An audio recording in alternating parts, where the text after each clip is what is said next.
চাকদা বনগাঁয় যাওয়ার যে মূল সোর্স, যে মূল রাস্তা, সেই রাস্তাতে দীর্ঘদিন ধরে জল জমার ফলে এইখানে নিত্য প্রয়োজনীয় জিনিসের জন্য চাকদা মূল শহর, সেই শহরে আসতে হয়।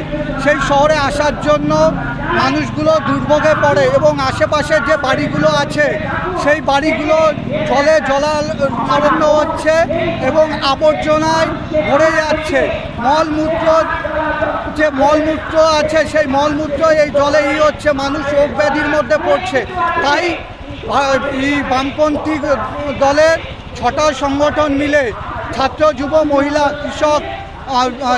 কৃষক এবং ক্ষেতমজুর ইউনিয়ন মিলে এই অভিনব উদ্যোগ।